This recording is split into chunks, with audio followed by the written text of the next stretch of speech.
If you speak up for the oppressed Ukraine, the world would clap for you. Woohoo! But if you speak up for Palestine, you get fired. And this is so fair. The following monologue is something that I wrote, delivered, and recorded at The Hill. It was then censored, and I was then canceled and fired.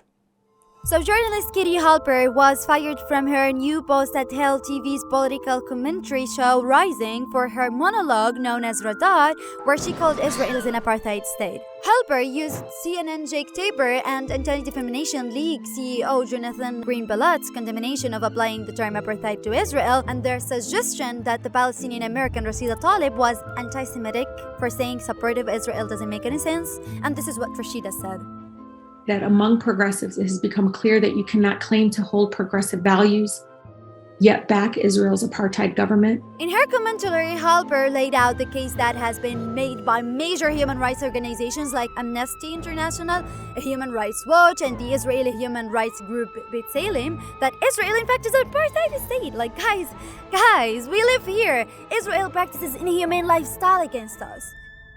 Along with that sustainable documentation, Halper contributed a personal perspective as well. She said, I was born in New York City. My grandparents from Eastern Europe. I could move to Israel today so easily, buy a house, get a job, travel around with no problem. So could Jack Tapper and Jonathan Greenblatt. But Palestinian like Rashida Tlaib can't even visit her family home in what now so-called Israel. And this is so right, like I'm a refugee over here and can't visit my homeland. Anyway, executives like at Hill TV's and their new partners, company Nexstar Media, so that Halper's criticism of Israel is bridged too far. For standing by Tlaib, for telling the truth and pointing out the daily Israeli actions against Palestinians. It is a systematic effort, in fact. Halper wasn't the first journalist silenced for criticizing Israel, and she won't be the last, of course. CNN's firing Mark Lamont-Hill for calling Free Palestine from the river to the sea. The Guardian's firing Nathan Robinson for claiming on Twitter that Congress cannot authorize new spending without a portion of it going to Israel. AB's firing Emily Wilder after she was targeted by the right-wing smear campaign for her pro-Palestinian activism as a college student. And journalist Abby Martin being banned from University of Georgia for refusing to sign the pledge that she could not participate with the boycott. And just these days, the New York Times freelance photojournalist Hussam Salim reported that the Times fired him after the Israeli lobby organization Honest Reporting, which exists to attack Palestinian narrative in the West, accused him of anti-Semitism for voicing supportive Palestinian resistance to the Israeli occupation forces.